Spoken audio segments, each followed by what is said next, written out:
Hello, I'm Ibrahim Imam, and welcome to this episode of the Neurology Lounge podcast. In this episode, we will continue our exploration of the history of the treatments of Parkinson's disease with a focus on the interventional options. Even though my guest today, Lone Frank, is not talking about Parkinson's disease, she has written a book called The Pleasure Shock, which looks into deep brain stimulation and the history of Robert Galbraith Heath. We'll hear a bit about that during this podcast. Lone Frank has a Ph.D. in neurobiology and is the author of several books on neuroscience.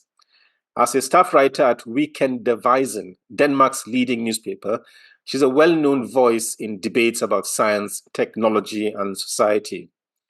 She's frequently invited as a public speaker, and she regularly appears as a commentator on Danish radio and television. She has written and presented several science documentaries, and she produces a weekly 1-hour podcast about science and culture. Lone Frank, welcome to the Neurology Lounge podcast, and I'm very glad that you honored my invitation. Well, thank you very much. Thank you. So my first formulaic question usually is why somebody wrote a book, and why did you decide to write this book on somebody who nobody seems to know nowadays, actually? Well, that's exactly why. Yeah. I couldn't believe when I got into Robert Heath's history, I couldn't believe that he was, forgotten and that nobody had written a book about him. I thought that was very strange. And the way I got into the story was that, as you said in the beginning, I'm a staff writer at a newspaper. I write about science. I was writing an article about Parkinson's disease and the possibilities in deep brain stimulation. And so in an article, in some paper somewhere, I read that there was this man, this Robert Heath, who was doing the first deep brain stimulations in the 1950s. And I was like, in the 1950s? I've never heard about this. And it turned out that I followed that trail. And it just got me into a really interesting stories where I got his papers out. I interviewed his friends, his colleagues, some of his enemies, and I just unearthed this whole story of how deep brain stimulation really began so much earlier than everyone thinks. Because I had been at conferences where, people working in deep brain stimulation would say that this was, this technology was invented in the 1980s for Parkinson's. But of course, it started 30 years earlier. Interesting. It's not ancient history, so to be buried. It's not, but it was completely forgotten. Yeah. And that really that piqued my interest. Yeah. I had to look into why this was forgotten. And also, the few papers that were out there, or the few media articles that were out there about Robert Heath, always had the tone of this was a man who was, a monster, basically. One of these, old white guy, working in the American Deep South in the 1950s, doing evil things with people's brains, and sort of a new kind of lobotomist, right? Yeah. And so with that notion, when I looked at his papers, talked to people who knew him, I got a completely different vibe of his story and who he was. So I thought initially, I was gonna write one of these very popular books about, the evil science of the past. Yeah. And it turned out it was not evil science. It was something completely different. It was a pioneer in this field. Well, it was an eye-opener for me, obviously. And he was a neurologist, which is kind of close home to me, but he later trained as a psychiatrist. Mm-hmm. Was that a common thing then, or was he unique in, moving from? He was pretty unusual in that. And not only did he, as a neurologist train in psychiatry, he also went through psychoanalysis. So he was, in fact, trained in performing psychoanalysis as well. Even though he turned his back completely on that field and said, well, this doesn't work for anything, but now I know from the inside what it is. Interesting. Well, you touched a bit on his personality. You wrote that Heath did not give a damn about conventions. A man of unusually high energy level, huge appetite for everything good in life. Yeah. Was he a sort of a bully? Did he kind of get on the wrong side of people? Well, yes and no. I mean, when I think of a bully, I think of someone like, I don't know, Donald Trump or something. He was not at all that kind of person. And he was everyone I've spoken to who met him and who worked with him said that he was extremely charismatic. And he had ideas, he had convictions about how to treat schizophrenia, which was his main interest, and how to better psychiatry. He really wanted to move psychiatry into the world of science and away from the psychoanalysis that was predominant at his time, right? But he was also, with these convictions and this charisma, he sometimes, he had favorites. Usually he had people that he really embraced and took into the lab, into the work. And then inevitably, it seems like he fell out with them for some reason. Mm. And so I wouldn't call him a bully, but I would call him a difficult personality. Like a lot of creative people, I suppose they do Yeah. they're on the edge a bit. But I mean, he was a neurologist and a psychiatrist, and that may explain why you said he set out to understand the relationship between the mind and the brain, and Mm-hmm. he wanted to pin down the emotions. Was Yeah. his interest more in discovery or in treatment? I know you probably suggested that earlier on. Was he just wanted to find out, or he wanted to cure his patients, and that's why he went down this path? Well, I think as time went on, he had sort of a dual goal, right? I mean, he was basically in his early career, he had this very strong notion that he wanted to cure schizophrenia. He had a brother who basically succumbed to schizophrenia. He had seen patients having lobotomies, and he was very aware that schizophrenia was a serious disease that you could basically almost do nothing about at the time. We're talking about the late 40s, start of the 50s. And so his main interest at that point, as he set out as a young researcher, was definitely to cure or at least treat schizophrenia much better. And I think that going into this area where he started doing deep brain stimulation and saw various effects, he took on that interest of really, teasing out what are where are the various circuits in the brain. He wanted, long before mapping out the various circuits in the human brain, he wanted to, or try to map out, where's the pain circuit, where's the pleasure circuit, all these, and how do you stimulate memories, and that sort of thing. So I would say that his research interest in connection between mind and brain really sort of grew over time. That's as reflected by his broad interest, obviously. Yeah. Um, he used electrodes, which he called brain pacemakers. What, Well, yeah, go yeah, ahead. I was just wondering what concept he had of brain stimulation at the time. Did he see it as a kind of thing that was used for the heart, kind of a pacemaker to correct things or reset things? Is that what his thinking was about? Started out, it wasn't a question of having a pacemaker. That was later, when you could do, pacemakers and have batteries and stuff. But when he started out in 1950, he implanted single electrodes, maybe a couple or, a handful in certain areas of the brain of patients, and they would then come in to his lab for stimulation, say once a week or something like that. And that would be the treatment that would go on for a while. But then later on, when it became possible to have, these electrodes actually connected under the skin to a battery, and we're talking the 70s here, late 60s, 70s. He would develop pacemakers that would sit there and basically, like today with Parkinson's, pump out stimulation at a certain setting.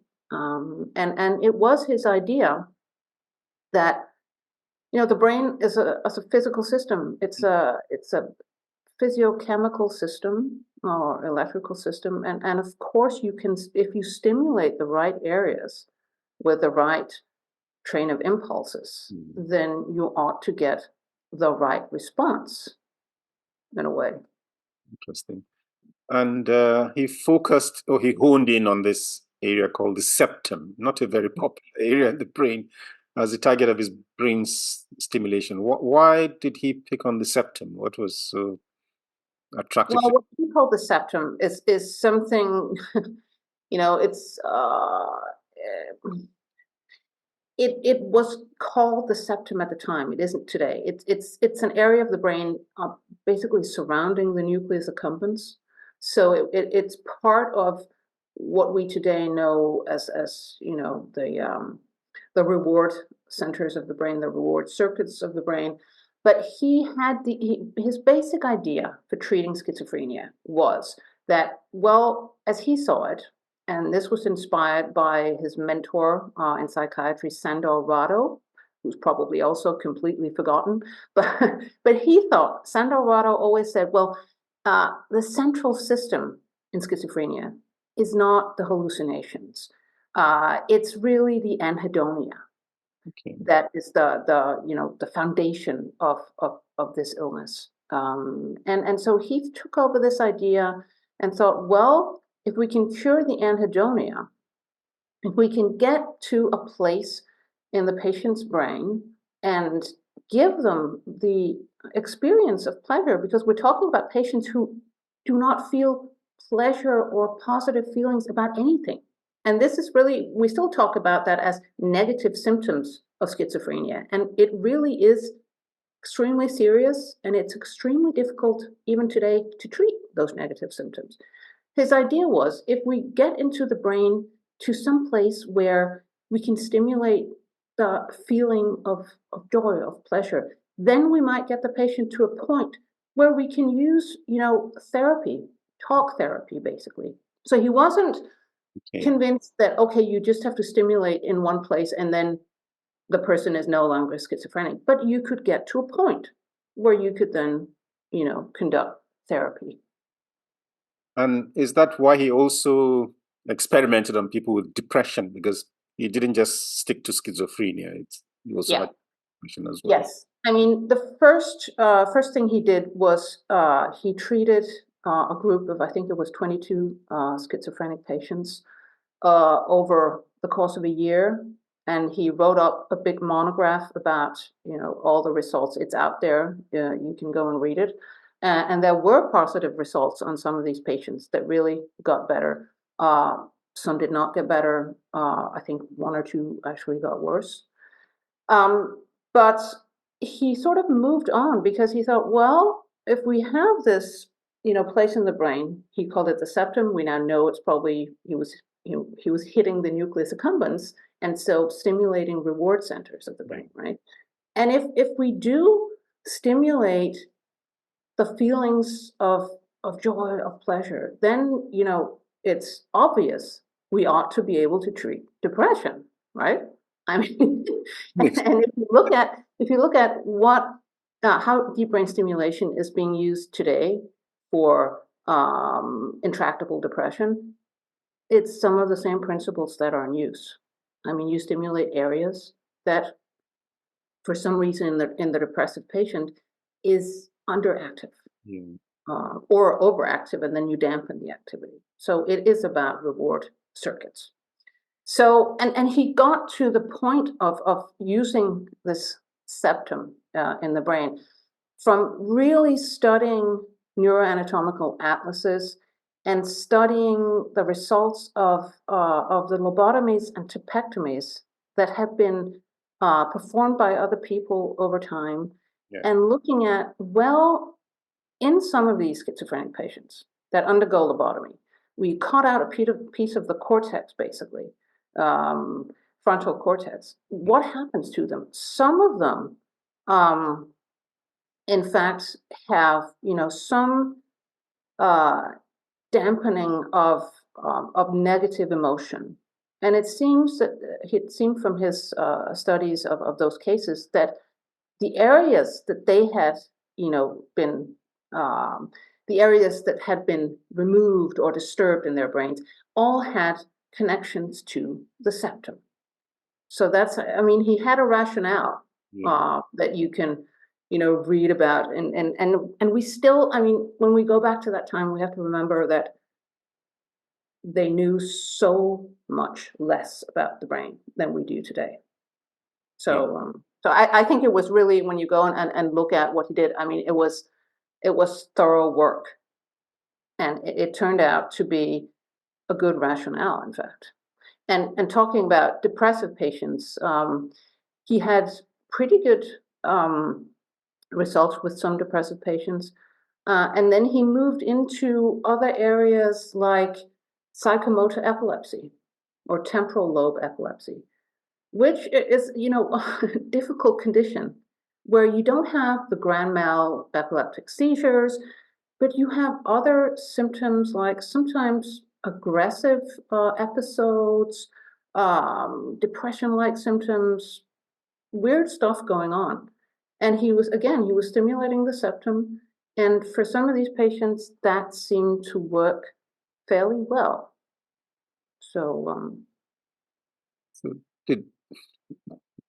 did it? Well, obviously, it didn't take off. Why didn't it take off then? Well, I think the reason, yeah, I mean,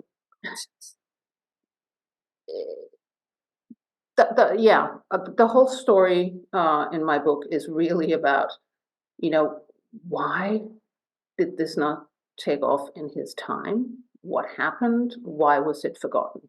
And I think what happened was, several things at the same time.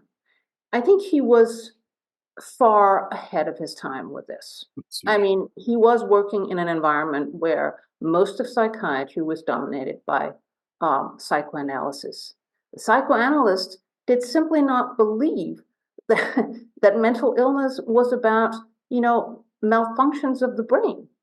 They thought it was about, neuroses and how your mother brought you up and what you didn't do and what you did do and all this stuff. So they hated him, basically. And there was no clear field of biological psychiatry at that time. And he was extremely biological in his view of what mental illness is. And so he made himself unpopular with the psychoanalysts. Then he also, by inventing this new method of implanting electrodes in the brain, I think he simply, scared some of the people who were more biologically inclined, because they thought, this is so way out there compared to what we have, right? And when you think about it, that's kind of odd. I mean, these were the people who had used, as I said, lobotomies on people. They had poked about in people's brains, here, there, and everywhere. They used electroshock treatment, ECT, for all sorts of things. And, he was a guy who really wanted to do something, pinpointing. It was invasive, yeah, but it was so much more refined than the methods they had. But I think that most people simply at the time could not see the rationale and could not get over the fact that it was so different and so radical. And then as time went on, I think he got into trouble because of various, cultural developments. As I said in the beginning, he had a difficult personality, right? So he was good at recruiting some people at his lab in Tulane who were really close to him, were working with him and really believed in his ideas and so on and so forth. But he was not good at, making them into ambassadors for the technology. I mean, he should have sent some of them out, or they should have gone and carried on this work in other places, right? But they didn't. They all sort of fell out with him and started something new. So he was alone in doing this. And then, of course, what hit him really bad was the 70s. What happened was the 70s with its anti-psychiatry movement, its counterculture in America, where everything that had to do with authorities were to be pulled down. Basically, there was a hatred for psychiatry, a disdain for old-time psychiatrists in the white robes and everything. And so at that point, it just seemed abhorrent to a lot of people that here were these old-time doctors implanting electrodes in people's brains. It had to be because they wanted to control these people, right? And so it just became untenable to do this kind of work.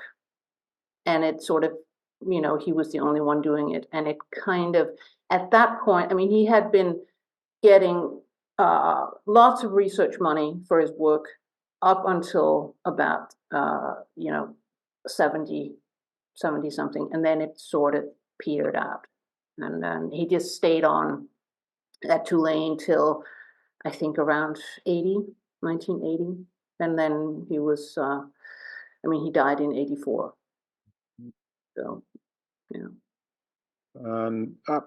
I suppose the entrance of antipsychotic agents also contributed to that contributed to as soon as the medication was there. Heath was one of the first people who were into big clinical trials, and so he was doing a lot of clinical trials, the first clinical trials on thorazine and other medications, and well, when it turned out that they were quite functional, quite efficacious, he simply said, well, then we move out of schizophrenia with deep brain stimulation. There's no reason.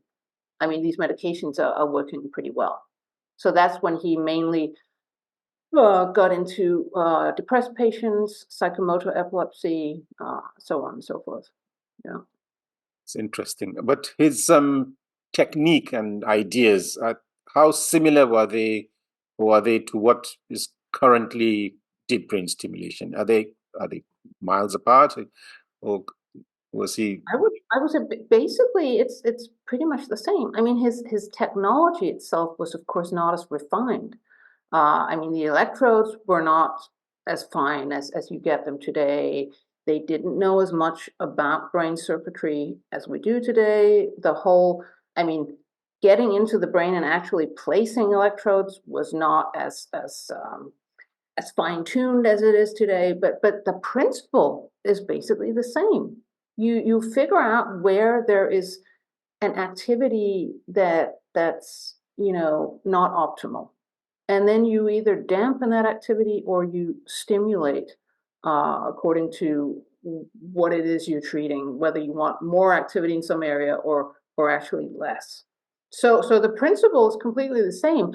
And the interesting thing, when I was researching this, I found that there were still people writing papers on, I think it was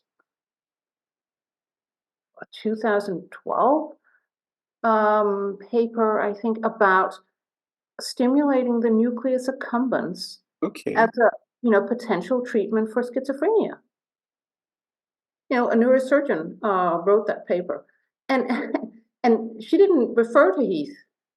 So she had come to it from her own rationale that this must be, a way of treating the negative symptoms of schizophrenia, the anhedonia, completely the same.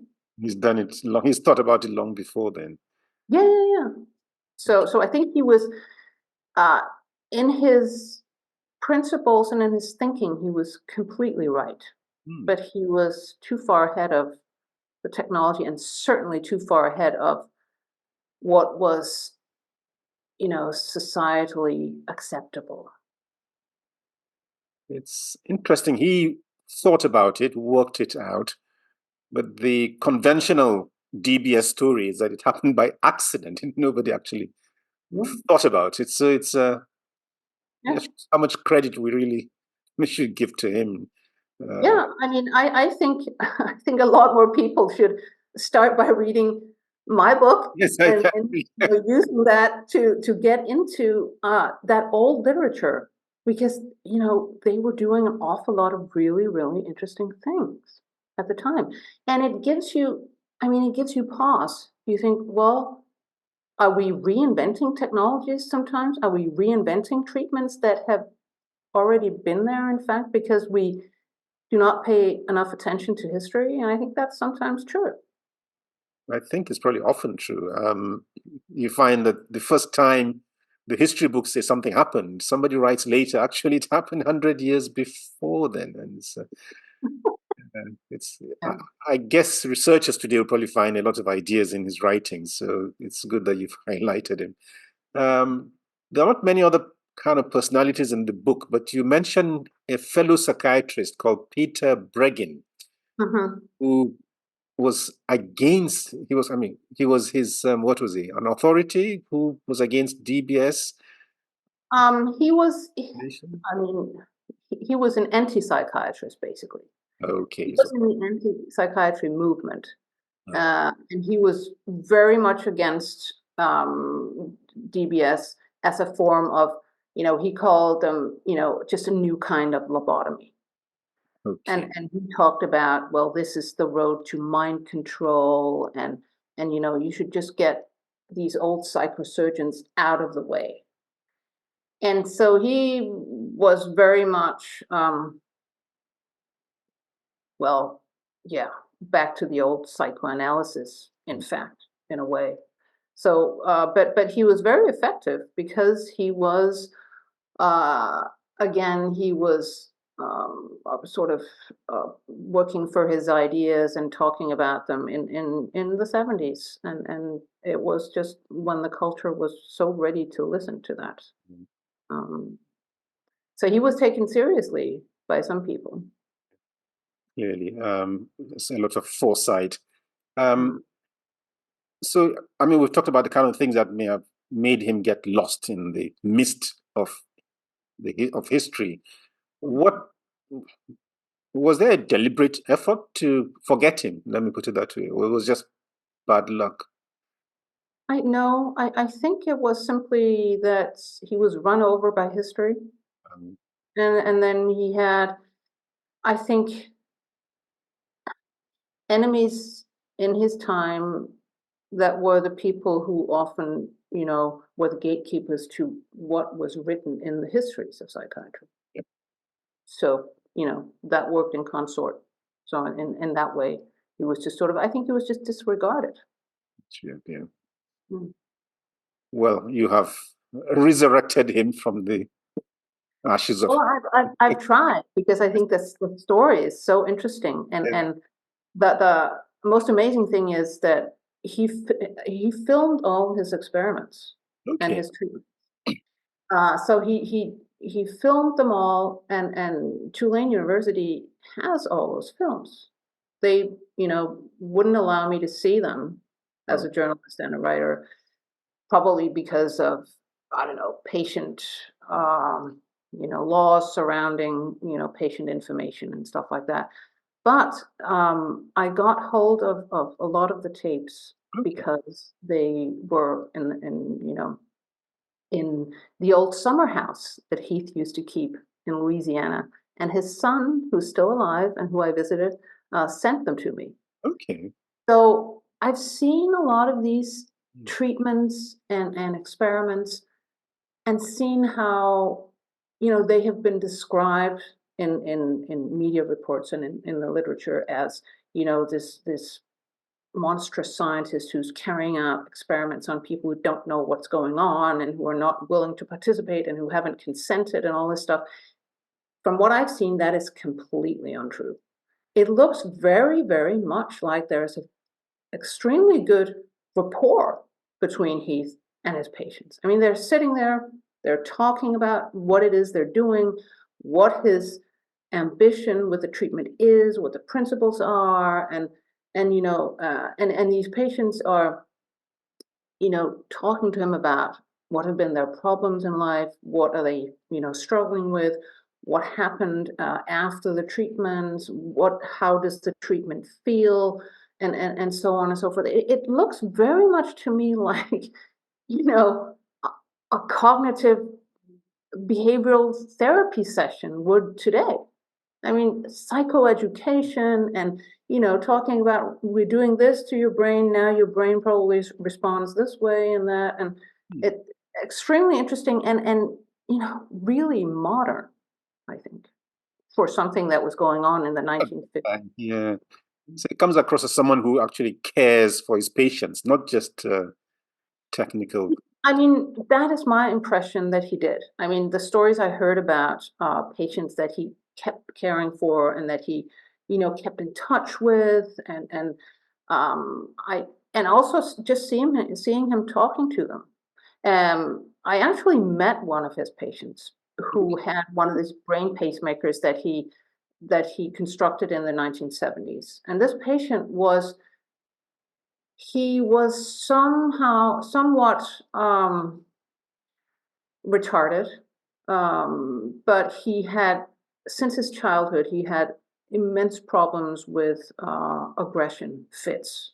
I mean, he was hospitalized. He was basically put in what do you call it when you fixate people in the ward? You tie them down. Basically, he was heavily medicated in years, and his parents at one point came to Heath and said, "Can you do something? We've read about you. We've read about your treatments. Can you do something, about our son?" And he was. It was allowed for him to try and fit this pacemaker, which he actually connected to his cerebellum because of some studies that he'd done that pointed to the fact that perhaps you could, by sort of stimulating the cerebellum, you could reach deeper parts of the brain and perhaps cure these aggression fits, and it worked. And there's a lot written about this case. He's called David Merrick, this patient. He recently died, his sister wrote to me. But I saw him 3 times, I think, in New Orleans and talked to him. And he remembered his, encounters with Heath. And he was there in the hospital with them for a long time as, entirely a good time in his life. And the electrodes still in there? Were they in there at the time? Still there, still working. He had the battery changed a few times because the neurosurgeon who also knew him and had treated him a couple of times, Donald Richardson, was still. I don't know if he's still alive, in fact, but I went with him to see David Merrick, and he could detect that the pacemaker was still working. Wow. A few times it had set out, and he had gone completely crazy, basically, with aggression and stuff. So it was definitely working. It's interesting. As well, people have forgotten him, but his legacy lived on long after. Yeah. I mean, Igas Moniz, who got the Nobel Prize for psychosurgery, had a surgeon doing the operations. Did he have a surgeon, or did he do the work himself? So he worked with neurosurgeons. Okay. So he would figure out where to place the electrode, and then he would have a surgeon do the work. Okay. So yes, he would always work closely with somebody to. I think it's Walter Freeman who eventually started doing it himself. the other side. Yes, I mean he toured the U.S. with a wagon where he actually performed lobotomies on people. I mean, there you can talk about something monstrous, I think. Yeah, I think so. Yeah, well, this guy looks very, very switched on scientifically. What is the status? I know we talked about the use of DBS. My interest as a neurologist now, it's mainly with Parkinson's disease. Mhm. But what's Yeah. the status with DBS in psychiatric illnesses? I still don't think there's any FDA approval of a standard method for using DBS in treatment of psychiatric illnesses. But of course, there are still trials going on, and there are still, you can do it on certain indications and on, those FDA dispensation. Okay. I don't know what you call it, but Question. uh, yeah, you can do it, but it's not, FDA approved for Okay. general use. Yeah. And you can still, as a surgeon, as a neurologist, you can still, I suppose, apply for, doing an experimental treatment on a patient if you have a good rationale and use DBS for that. And that's probably also done here and there, I think.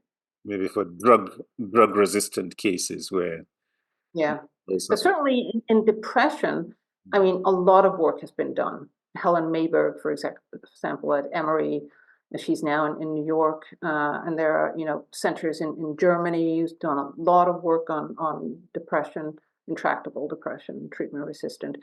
OCD is another indication that seems to be reacting well to DBS. And yeah, I think there's a lot more trials going on, but I'm not exactly following the field anymore, so I'm not the best to ask. well, it's a lot of food for thought that we're still researching things that somebody has kind of worked out a long time ago. I suspect the targets will still be about the same, isn't it? It's Some of the targets are the same, and yeah, some of the targets are new, but the technology or the research really revolves around a few targets, and then maybe you adjust it a little bit here and a little bit there, and yeah, I haven't heard about any revolutionary new targets. no, the ancient brain Yeah. has changed so much. Okay.